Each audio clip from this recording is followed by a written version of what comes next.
नमस्कार, हिमाचल डिबेट में आपका स्वागत है। आपके साथ मैं हूं आयुष सूर्यवंशी। कोरोना हिमाचल में भी लगातार अपने पैर पसारता दिख रहा है। प्रदेश में कोरोना के बढ़ते प्रभाव को देखते हुए हिमाचल सरकार ने कई कड़े फैसले भी लिए। हिमाचल में शिक्षण संस्थाओं को 21 अप्रैल तक बंद कर दिया गया है और इसके साथ ही प्रदेश सरकार ने 7 राज्यों से हिमाचल में आने वाले लोगों को हिमाचल में एंट्री के वक्त 72 घंटे पहले की कोरोना रिपोर्ट लाने की सलाह दी है। हिमाचल डिबेट में आज चर्चा करेंगे कि क्या कोरोना पर कंट्रोल के लिए सरकार सही दिशा में कदम उठा रही है, क्या हिमाचल में भी कोरोना पर राजनीति हो रही है, क्या ग्राउंड पर कोरोना के नियमों का सख्ती से पालन हो पा रहा है। इन्हीं तमाम पहलू पर करेंगे चर्चा। बने रहिए हमारे साथ।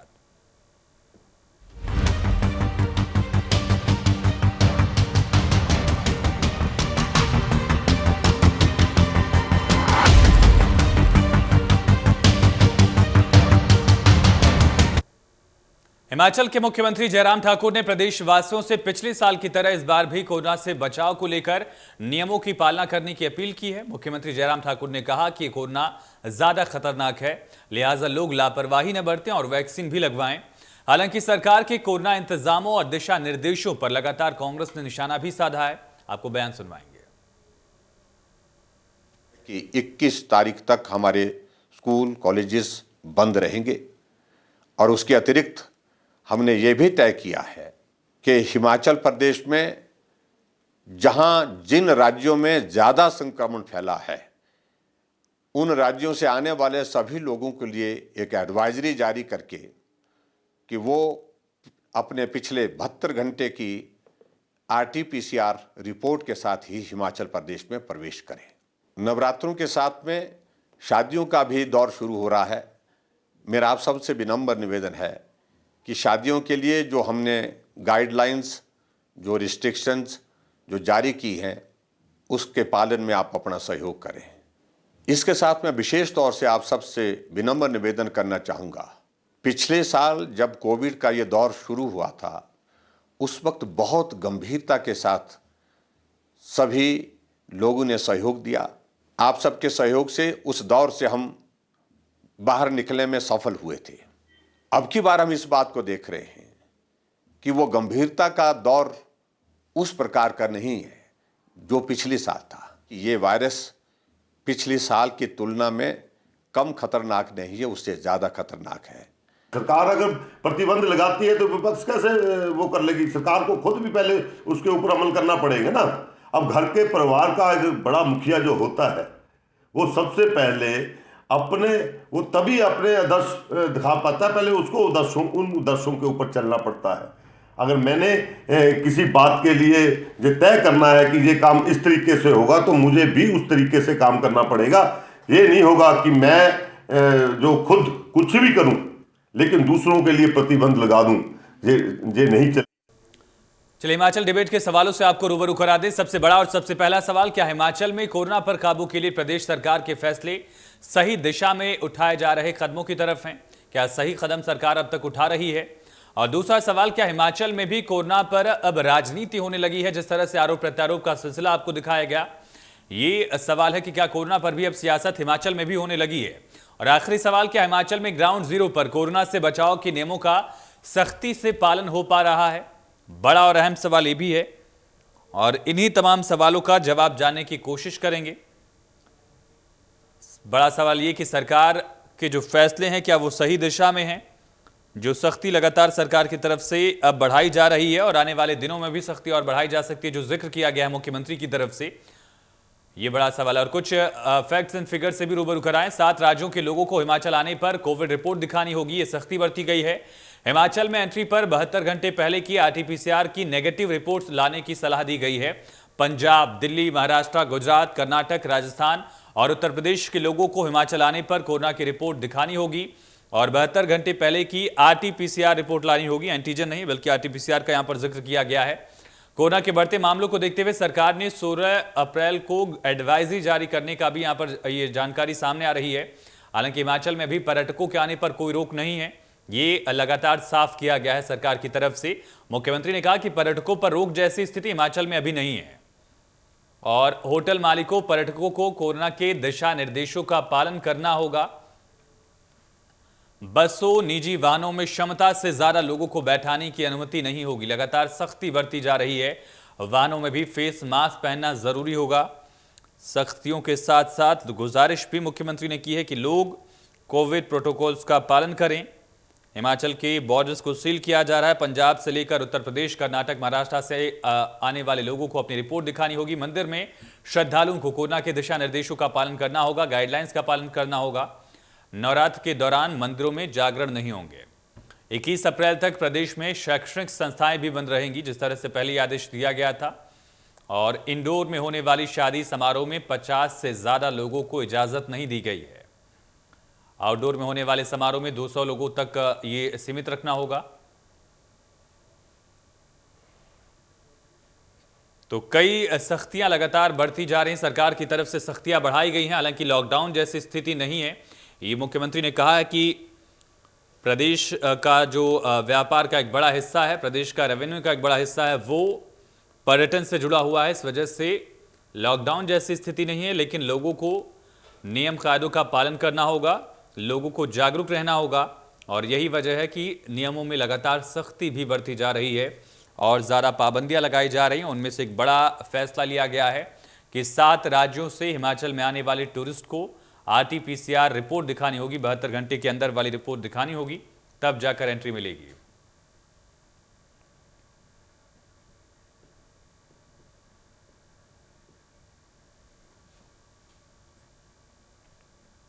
चलिए, इन्हीं तमाम पहलुओं पर चर्चा के लिए हमारे साथ 2 खास मेहमान कनेक्ट हो चुके हैं। उमेश तिद्दत जी हैं, भारतीय जनता पार्टी का पक्ष रखेंगे, और दीपक शर्मा जी कांग्रेस का पक्ष रखेंगे। आप दोनों खास मेहमानों का बहुत स्वागत है। दीपक जी, मेरा पहला सवाल आपसे ही है, जो फैसले सरकार की तरफ से लिए गए हैं, जो सख्ती बढ़ाई गई है, इस पर आप लोगों की तरफ से कहां पर कमी देखी जा रही है? किन पहलुओं को लेकर आप लोग अपनी राय देना चाह रहे हैं? दीपक जी। देखिए, ये सरकार कोरोना की जहां तक बात है, कोरोना से निपटने में शुरू से ही ये सरकार पूर्णतः नाकाम रही है। इसे किसी आप राजनीतिक बयानबाजी ना समझें, क्योंकि ये 1 साल का अनुभव है इस सरकार के प्रति। जिस तरह से इस सरकार ने लोगों को अपने हाल पर छोड़ दिया और कोरोना से जितनी लापरवाही से, जितनी अनुभवहीनता के साथ ये सरकार निपटी, निसंदेह ये लोगों का अपना, हिमाचल के साक्षर प्रबुद्ध लोगों का सहयोग समर्थन था, जिसकी वजह से जो अभी तक जो है वो फर्क पड़ा है। हालांकि ये कम नहीं है कि छोटे से प्रदेश में 70 लाख लोग जो हैं, 70,000 लोग जो हैं वो इससे संक्रमित हुए हैं, और लगभग 1,000 से ऊपर लोग जो हैं वो अपनी जान खो चुके हैं। लेकिन सरकार की गंभीरता नहीं है। जो ये बात कर रहे हैं कि मैं पिछली बातों पे नहीं जाऊंगा, अभी जो इन्होंने कोरोना के लिए सख्तियां ये कह रहे हैं कि हमने लागू की हैं, ये इतनी विरोधाभासी हैं कि उन पे सरकार को खुद ही मालूम नहीं है कि असल में होना क्या चाहिए। उदाहरण के तौर पर सरकार ने फरमान जारी किए हैं कि सरकार एक कार्यक्रम करती है अपने राजनीतिक उद्देश्य के लिए, जनमंच, और सरकार का कहना है कि जनमंच तो होगा, लेकिन पंचायतों में ग्राम सभाएं नहीं होंगी। ये किस तरह का विरोधाभासी फैसला है? क्या जनमंच से जो है वो, जनमंच के लिए क्या कोरोना जो है वो मुख्यमंत्री के साथ बैठक करके कह चुका है कि मैं जनमंच में नहीं आऊंगा और ग्राम सभाओं में आऊंगा? ये इस तरह के फैसले लेकर आप क्या दर्शाना चाहते हैं?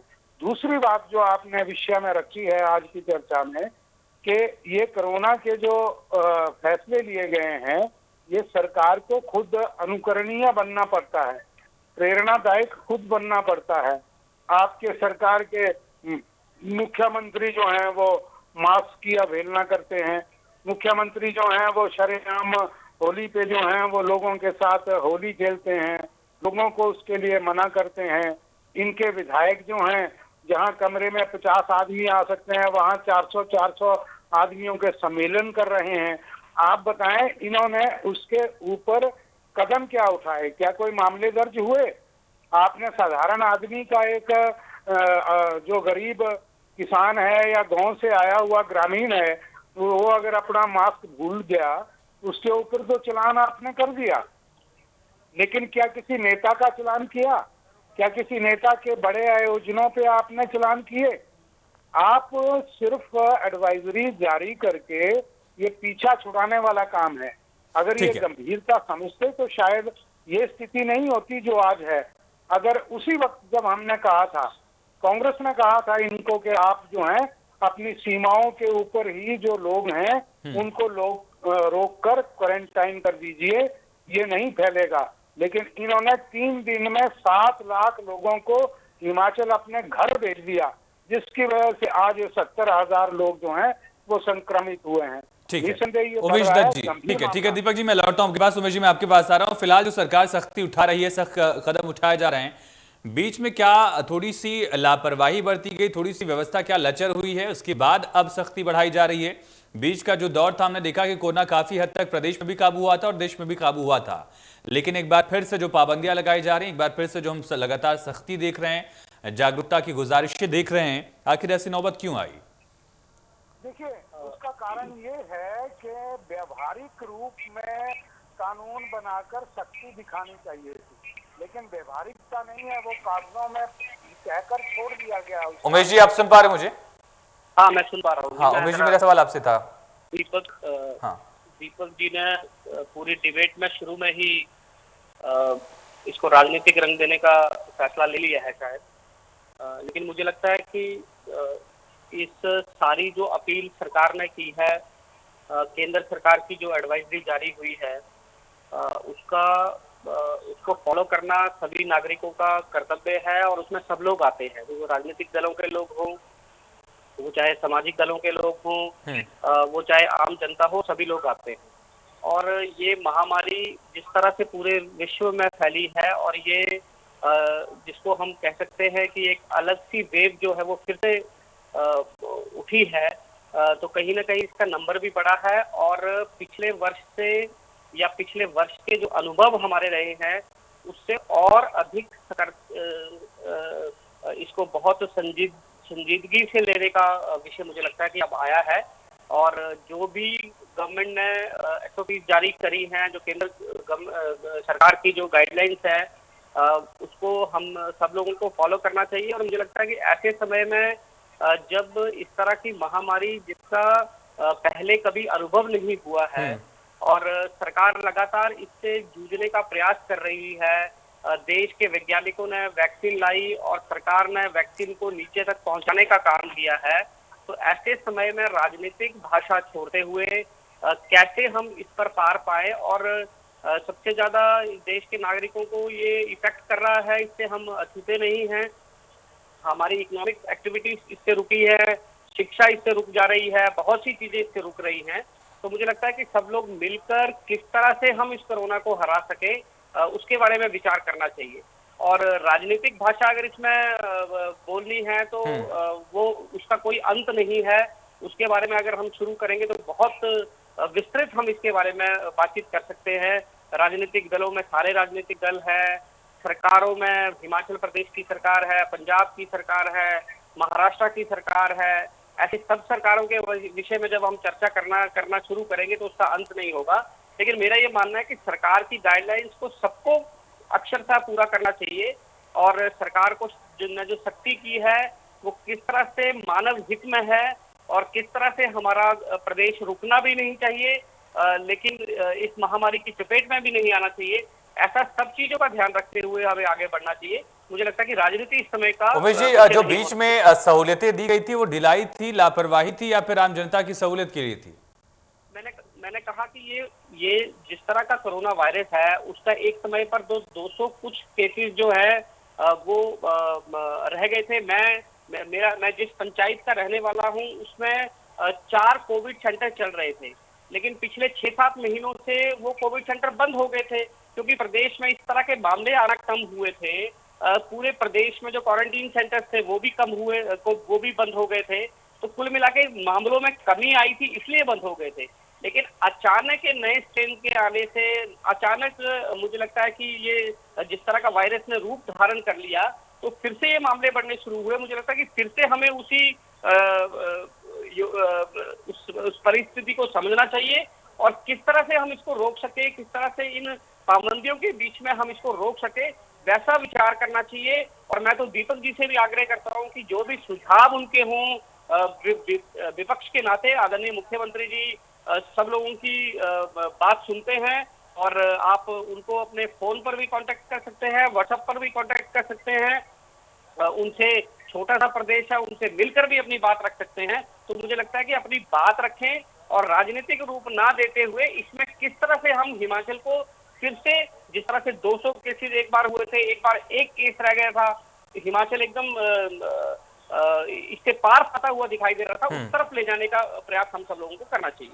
दीपक जी, मेरा सवाल आपसे है, फिलहाल ये स्थिति तो बाकी प्रदेशों में भी दिख रही है, आपको कहाँ लगता है कि किस कांग्रेस शासित प्रदेश का कंपैरिजन हम हिमाचल से करें, जहां पर आप दिखा सकें कि हमने बेहतर व्यवस्था की है, हमारी सरकार जिस राज्य में हमने बेहतर करके दिखाया, और वही जो मॉडल है वो हिमाचल में भी कोरोना को काबू करने के लिए लागू करना चाहिए, चाहे वो महाराष्ट्र की बात कर लें, छत्तीसगढ़ की बात करें, पंजाब की बात करें, राजस्थान की बात करें, या गैर कांग्रेस शासित राज्यों की भी स्थिति अगर देखी जाए तो सख्तियां लगातार बढ़ाई जा रही हैं। और वो भी हुआ कब है, जब लगातार ये नया स्ट्रेन आया है, इस वजह से केसेस बढ़े हैं, वैक्सीन आने की वजह से लोगों में लापरवाहियां बढ़ी हैं। तो ये कारण तो हर जगह ही दिखता है। दीपक जी, हिमाचल में अलग क्या दिख रहा है आपको? नहीं, देखिए, मेरा कहने का मतलब यही है, जो मैं कहना चाह रहा हूँ, ये छोटे भाई उमेश जो बात कर रहे हैं, राजनीति से ऊपर उठकर स्वस्थ आलोचना को आप स्वीकार कीजिए। हमारी आलोचना नहीं है, सुझाव है, लेकिन सुझाव को माने ऐसा नजर आता है कि हर कांग्रेस के दिए गए अच्छे सुझाव से भाजपा को एलर्जी है और वो उसको नहीं सुनना चाहती है। हमने इनसे एक बात पूछी कि आप बताइए कि जनमंच के लिए आप कह रहे हैं कि वो 25 तारीख को आने वाली को होगा, और आप कह रहे हैं कि ग्राम सभाओं की बैठकें नहीं होंगी, इंडोर शादी पे आप 50 आएंगे, आउटडोर पे, इंडोर आउटडोर की शादियों का इतना विरोधाभास है कि उसमें पुलिस वालों को करप्शन करने का सीधा सीधा मौका मिलता है उस चीज में। हमने कहा कि आप इसको व्यवहारिक बनाइए, आप सबके लिए एक जैसा नियम बनाइए। हम ये नहीं कहते हैं, हमने तो सरकार से के साथ राजनीति से ऊपर उठकर, क्योंकि ये मानवता के ऊपर अटैक है, इसमें राजनीति तभी कर पाएंगे अगर सब लोग जिंदा रहेंगे, और फिर स्वस्थ राजनीति होनी चाहिए। हम तो इस बात को कह रहे हैं, लेकिन अगर आप बताइए मुख्यमंत्री ने कब हिमाचल प्रदेश के सर्वदलीय लोगों की या सब समाज की या बहुत से प्रबुद्ध लोगों की इस मामले पे बैठक बुलाई हो एक वर्ष में, कि आइए मिलकर जो है वो आपके सुझाव लेते हैं कि कैसे कैसे क्या करना चाहिए। ये तो सुबह ब्रेकफास्ट पे कुछ और कहते हैं, दोपहर को वो फैसला बदल जाता है, शाम को कोई तीसरा फैसला आ जाता है।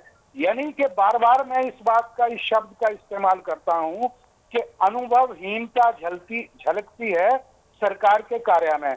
आपको अगर दिक्कत आ रही है, आप बैठिए, आप 4 आदमी बैठेंगे और अनुभवी लोग बैठेंगे तो निस्संदेह उससे एक अच्छी चीज निकलेगी। दूसरी बात मैं कहना चाहता हूं कि प्रेरणा देने के लिए घर के मुखिया को खुद आगे आना पड़ता है, उसको खुद आगे आकर प्रेरणादायी कदम उठाने पड़ते हैं। आप खुद तो जो है वो इन सारे अपने ही आदेशों की जो है वो धज्जियां उड़ा रहे हैं, और फिर आप जनता से उम्मीद करते हैं कि जनता आपके कहे को माने। वो क्यों मानेगी जब वो खुद कह रहे हैं कि हम नहीं लगाएंगे मास्क, जब मुख्यमंत्री ही शरेआम होली खेलता है और बिना मास्क के जो है वो आप मंडी के शिवरात्रि में घूमते हैं। तो उन लोगों को आपने क्या मैसेज दिया है? हम ये कहना चाहते हैं कि ये गंभीर है, हम भी गंभीर हैं। हम सरकार को राजनीति से ऊपर उठकर सहयोग समर्थन जैसे जनता दे रही है देना चाहते हैं, लेकिन आप ऐसे नियम मत बनाइए कि जो भाजपा के लिए नियम अलग हों और दूसरों के लिए अलग। और जब मैं स्पष्ट सच्ची बात कहूं तो आपको लगे कि ये राजनीतिक बात है, तो भैया सच बोलने में चाहे वो ए हो, बी हो, सी हो, हमने तो एक बात स्पष्ट सीखी है कि सच बोलना है तो उसको स्पष्ट तौर पे कहना है, घुमा पर आकर कहने की जरूरत नहीं है।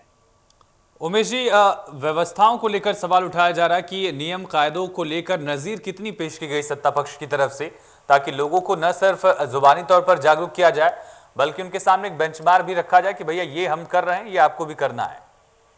नहीं, इस चीज का लगातार ध्यान सरकार ने रखा है, और जिस तरह की बातें आदरणीय दीपक जी कर रहे हैं मुझे लगता है कि विधानसभा का सेशन इस दौरान हुआ और जिस विधानसभा के सेशन में जो सर्वदलीय बैठक की बात आदरणीय दीपक जी ने की है, उस विधानसभा के सेशन में राज्यपाल के अभिभाषण के दौरान जो कांग्रेस के लोगों ने किया, जो जिस तरह की धक्का मुक्की करी और जिस तरह से कोरोना प्रोटोकॉल्स को तोड़ते हुए राज्यपाल के साथ हाथापाई करने की कोशिश की, ऐसे समय में ऐसे विपक्ष को जो इस तरह की होची हरकत पर उतर आता है, मुझे लगता है कि ऐसे विपक्ष को बिठाकर कुछ बातचीत करना ऐसा संभव भी मुझे लगता है कि एक बार कांग्रेस को विचार करना चाहिए।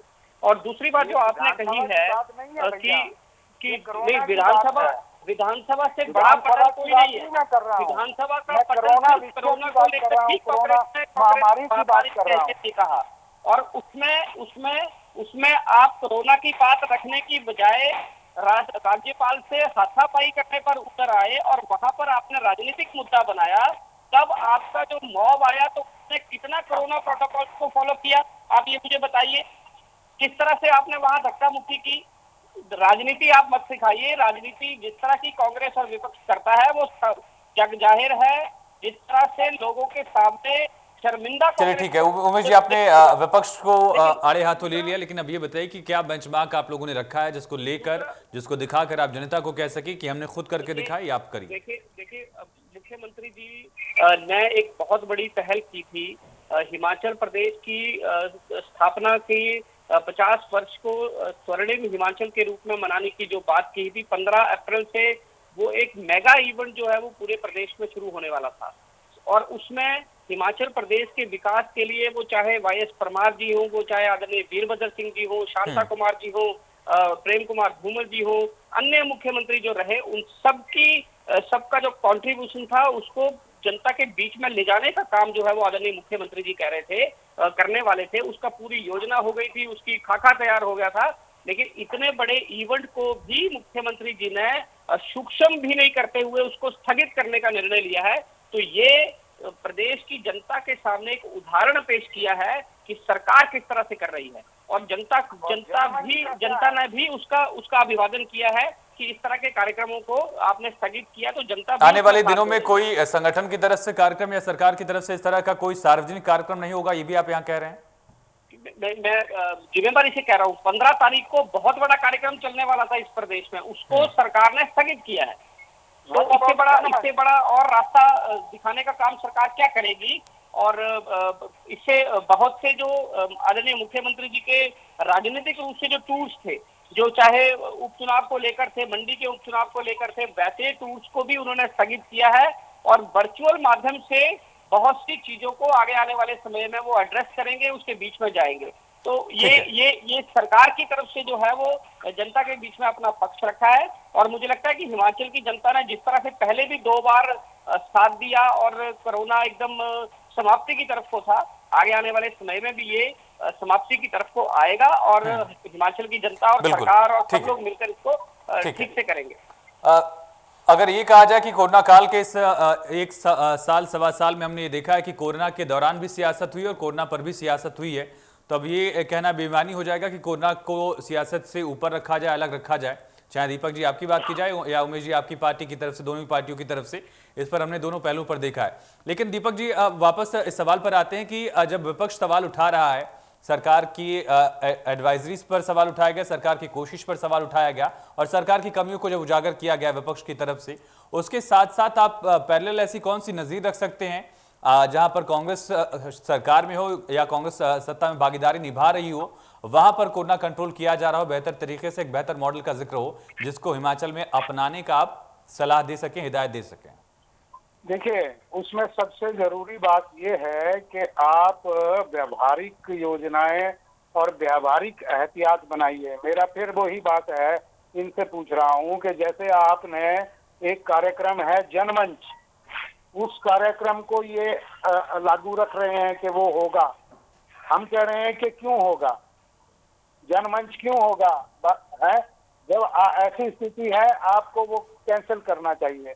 दूसरी बात ये है कि अगर हम सरकार में होते तो सबसे पहली बात जो जरूरी है कि जितनी ज्यादा से ज्यादा टेस्टिंग हो, नंबर 1 उसको बढ़ाएं, नंबर 2 वैक्सीनेशन को बढ़ाएं, नंबर 3, शिक्षण संस्थानों में हम पूरी तौर पे सैनिटाइजेशन को बढ़ाएं, जो बिल्कुल अब बंद हो चुकी है, वहां पे कोई सैनिटाइजेशन नहीं हो रही है, ताकि ये सिर्फ एक शिक्षण संस्थान को बंद कर देने से कोरोना नहीं रुकेगा।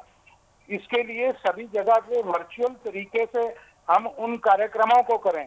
अभी 15 अप्रैल आने वाली है, 15 अप्रैल पे जो है हिमाचल दिवस मनाया जाता है, उस कार्यक्रम को कैसे करना चाहिए उसके बारे में भी। और जब सरकार होती है, हमारा कहना यही है कि प्रबुद्ध लोगों से, अगर आपको विपक्ष से एलर्जी है तो विपक्ष को छोड़िए, और भी बहुत से लोग हैं हिमाचल प्रदेश में स्वतंत्र विचार रखने वाले, जो बहुत अच्छे समाज सेवी और समाज के लिए अच्छी योजनाएं कार्यक्रम देने की जिनके पास क्षमता है, आप उनको बिठाकर एक अच्छी व्यवहारिक योजना बनाइए, जिससे कि हर घर तक स्वतः इस चीज के बारे में बात पहुंचे कि हमने कैसे कैसे इस चीज को रोकना है। लेकिन आप देखिए, दुर्भाग्य इस बात का है, बातें तो बड़ी बड़ी ये सरकार कर रही है, लेकिन अभी तक 1 साल से ऊपर हो गया कोरोना को, एक भी हिमाचल प्रदेश में हम कोरोना का विशुद्ध जो कोविड का एक हॉस्पिटल होता है बड़ा, वो अभी तक भी कोई भी तैयार नहीं कर पाए हैं। जुगाड़ से हमने काम किए हैं। ऐसी चीजें अभी तक आपने जो है वो इस चीज में करोड़ों रुपया जो इकट्ठा हुआ कोविड फंड में, आपने उस फंड से कम आप इस ढंग का तो कोई एक हॉस्पिटल तो आप तैयार करके, जिससे कि पूरे प्रदेश में कोविड के बारे में एक विशुद्ध जो एक होता है, मुझे उसका नाम याद नहीं आ रहा है, जिस हॉस्पिटल को स्पेशल नाम दिया गया है, ऐसा हम एक भी तैयार नहीं कर पाए हैं।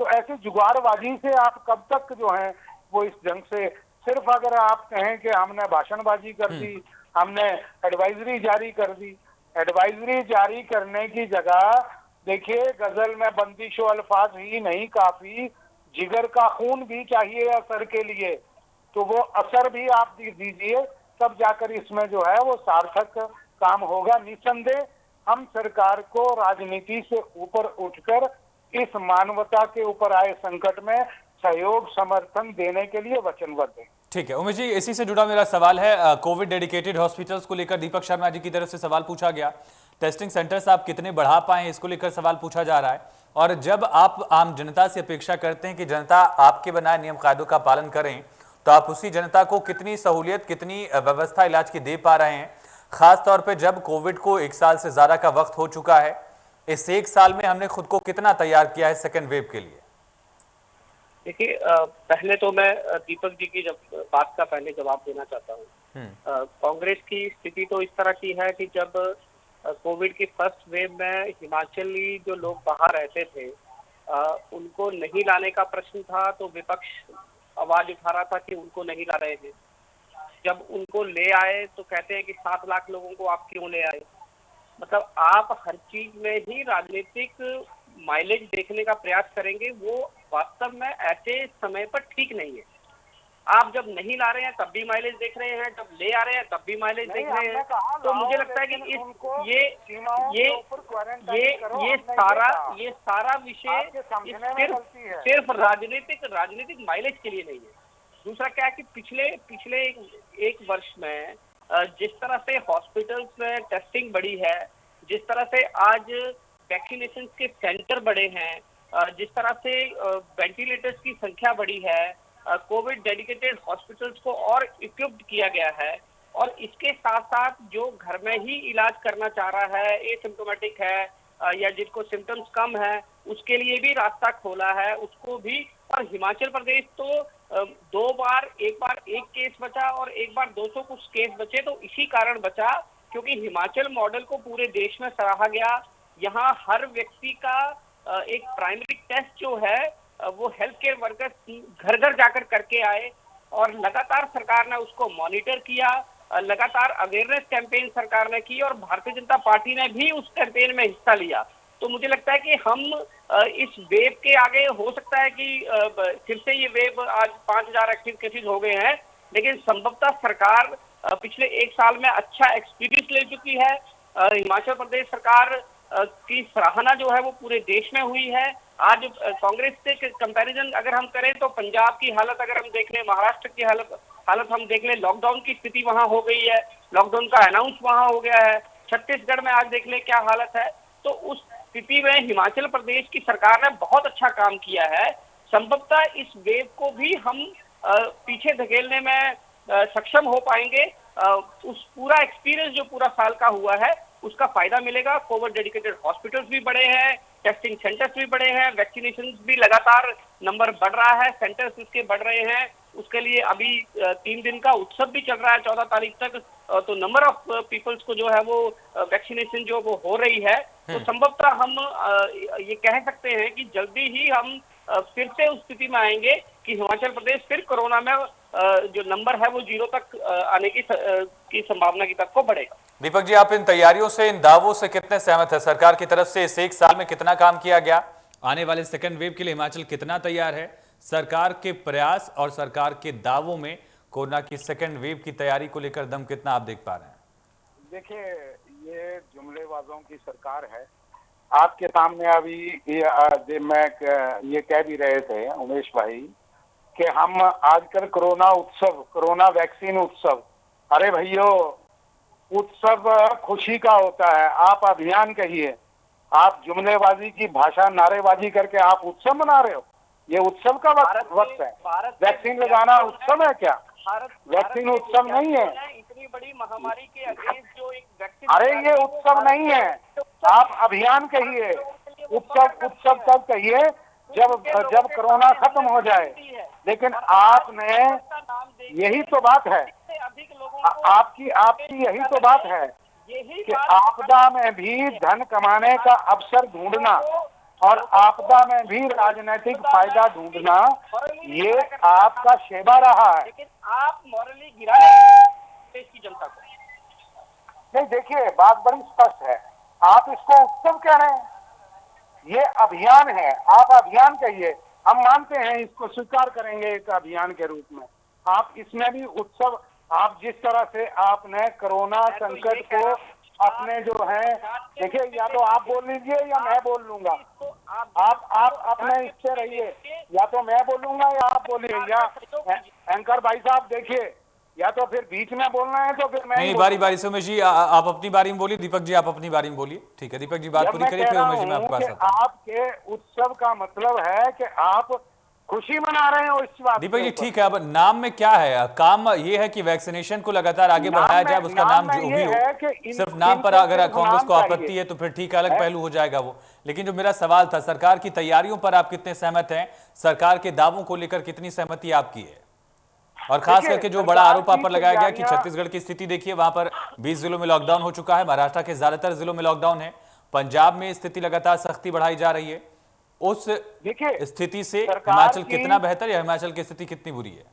सरकार की तैयारियां आधी अधूरी और अव्यवहारिक हैं।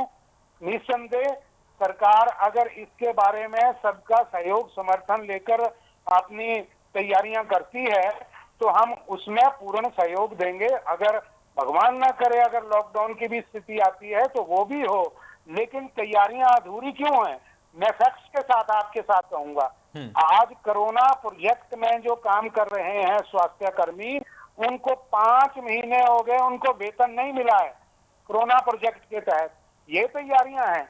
इस जज्बे के साथ वो लोग काम कर पाएंगे जो जान पे खेल रहे हैं। और 5 महीने से कोरोना प्रोजेक्ट में काम करने वाले स्वास्थ्य कर्मियों को वेतन तक ना मिला हुआ हो और फिर भी वो काम कर रहे हो, ये तैयारियां हैं। आपको हमने कहा कि मजदूर पलायन कर रहे हैं, आज फिर वो टाइम आया है कि लोग जो हैं वो डर रहे हैं कि कहीं लॉकडाउन ना लग जाए। हिमाचल प्रदेश के बागवान जो हैं वो बहुत चिंतित हैं, अपलायन कर रहे हैं। हमने कहा आप मजदूरों के लिए एक सहायता राशि घोषित कीजिए, कम से कम महीने का 7,500 रुपया उनको दीजिए। उनको विश्वास हो कि हम यहाँ रहेंगे तो हमारे लिए यहाँ पे सुविधा होगी। आपने उनको राहत नहीं दी। आज हमारा होटल इंडस्ट्री खत्म होने पे कगार के ऊपर है। आपने उनकी जो है वो बिजली तक के मीटरों के जो कमर्शियल बिल लिए, आप उनको राहत नहीं दे रहे हैं। मेहरबानी करके हम ये कह रहे हैं कि व्यवहारिक तौर पर फैसले लीजिए। आप कोरोना रोकने की तो बात कर रहे हैं, लेकिन उससे जो जिस तरह से पीड़ित है सभी समाज के वर्ग, उनके लिए आप थोड़ी थोड़ी राहत राशि जब तक नहीं देंगे तब तक हम कैसे कहें कि ये बहुत अच्छा काम कर रहे हैं। उमेश जी, आर्थिक स्थिति को लेकर भी जो दीपक जी का सवाल है उसको लेकर भी मैं जवाब आपसे चाहूंगा, लेकिन प्रदेश के सामने एक और बड़ी चुनौती है, इस पहलू का जिक्र हो ही गया है। पिछले हमने लॉकडाउन में देखा था कि प्रदेश की आर्थिक स्थिति बिगड़ी थी बाकी प्रदेशों की तरह ही, लेकिन इस बार क्या फिर से अगर इस तरह की सख्ती होती है, केसेस एक बार फिर से बढ़ते हैं, तो फिर वो हमारी अर्थव्यवस्था झेल पाएगी? एक लॉकडाउन और हम झेलने की मजबूती हमारे पास है फिलहाल? और खुद जब लगातार ये कहा जा रहा है कि सख्ती बढ़ाई जाएगी लेकिन लॉकडाउन नहीं लगेगा, इन तमाम दावों के बीच कितनी मजबूती देख पा रहे हैं आप उमेश जी? देखिए, मैं अब एक बार उमेश जी सुन पा रहे हैं आप हमें? मेरी आवाज आ रही है जी। देखिए, मैं फिर इसको राजनीतिक रंग नहीं दूंगा, लेकिन मजदूरों का पलायन हम आपके चैनल के माध्यम से भी देख रहे हैं कि पंजाब में किस तरह से हो रहा है, महाराष्ट्र में किस तरह से हो रहा है। नहीं उमेश जी, देखिए आपने आरोप लगाया, तब तक मैंने नहीं कहा, लेकिन अब मेरा सवाल आपसे ये हो जाएगा कि अगर आप कहते हैं कि पंजाब में खराब हो रहा है, महाराष्ट्र में खराब हो रहा है, छत्तीसगढ़ में खराब हो रहा है, चलिए मैं फर्ज कर लेता हूँ, ठीक है आपकी बात सही है, तो फिर उस खराब से कंपेयर क्यों करना है? कुछ बेहतर आप उदाहरण दीजिए, बेहतर कंपैरिजन करिए। मैं वही विषय छोड़ रहा हूँ। हाँ। लेकिन आर्थिक व्यवस्था के रूप में जिस तरह से पिछला जो वर्ष था, उसमें आदरणीय नरेंद्र मोदी जी की सरकार द्वारा 20 लाख करोड़ रुपए की घोषणा हुई। उसमें संभवतः सभी प्रदेशों को, सभी नागरिकों का उसमें ध्यान रखा गया, सभी प्रदेशों को उसमें आर्थिक सहायता दी गई, और चाहे वो लघु उद्योग हो, वो चाहे टूरिज्म हो, वो चाहे वो मजदूर का क्षेत्र हो, अलग अलग क्षेत्रों की चिंता जो है वो देश की सरकार ने की, और उसी तरह का क्रम जो है वो प्रदेश की सरकार ने भी किया। हेल्थ वर्कर्स के बारे में कहा तो हेल्थ वर्कर्स को कोरोना के दौरान उनका मानदेय भी बढ़ाया गया, वो उनका कंट्रीब्यूशन है, इसलिए उनका मानदेय भी बढ़ाने का काम सरकार ने किया, उनको मोटिवेट करने का काम भी सरकार ने किया। लेकिन संभवतः ये विषय तो है कि फिर से अगर लॉकडाउन की तरफ को देश बढ़ता है, प्रदेश बढ़ता है, तो आर्थिक गतिविधियों पर कहीं ना कहीं फिर से प्रभाव पड़ेगा। लेकिन मैं ये आपके चैनल के माध्यम से ये कह सकता हूँ कि नरेंद्र मोदी जी के नेतृत्व में जिस तरह से 20 लाख करोड़ की घोषणा जो है वो सरकार ने की थी, और सभी सेक्टर्स को पंप करने का काम, सभी सेक्टर्स को संजीवनी देने का काम जो किया था, वो क्रम लगातार चलता रहेगा। अगर इस तरह की परिस्थिति भी बनती है तो प्रदेश की सरकार, आदरणीय जयराम ठाकुर जी, सक्षम नेतृत्व हिमाचल प्रदेश के पास है, जो केंद्र से अपना पक्ष रखते हुए, और केंद्र भी हिमाचल प्रदेश में अपनी सहयोग जो है वो लगातार बनाए हुए है, तो संभवतः बहुत ज्यादा इससे इफेक्ट नहीं पड़ने वाला है। लेकिन हम सब लोगों की जिम्मेवारी ये है कि ये लॉकडाउन की तरफ को ना बढ़े, जल्दी से जल्दी केसेस कम हो, और जनता जो है वो उसमें सहयोग करे, सभी लोग उसमें सहयोग करें, जिससे आर्थिक गतिविधियों पर हमारे प्रदेश में। उमेश जी, टूरिज्म पर भी अर्थव्यवस्था का एक बड़ा हिस्सा निर्भर है हमारा। टूरिस्ट प्रदेश में सुरक्षित महसूस करें, खास करके कोरोना को लेकर उनके मन में न कोई डर हो, और साथ ही उनकी तरफ से भी जागरूकता दिखाई जाए, चाहे वो टेस्टिंग रिपोर्ट ले आने की बात हो या फिर तमाम नियम कायदों का पालन करने की बात हो। इसको लेकर आपकी तरफ से क्या प्रयास किए जा रहे हैं और क्या प्रयास दिखेंगे? सरकार ने किया है कि कोरोना रिपोर्ट लेकर आपको आनी है, और मुझे लगता है कि देश में अब इतने टेस्टिंग सेंटर्स हैं, इतने स्थानों पर टेस्ट हो रहे हैं कि किसी को भी अपना टेस्ट करवा के कोरोना रिपोर्ट लेना ये बहुत ज्यादा टफ काम नहीं है, बहुत ज्यादा मुश्किल काम नहीं है।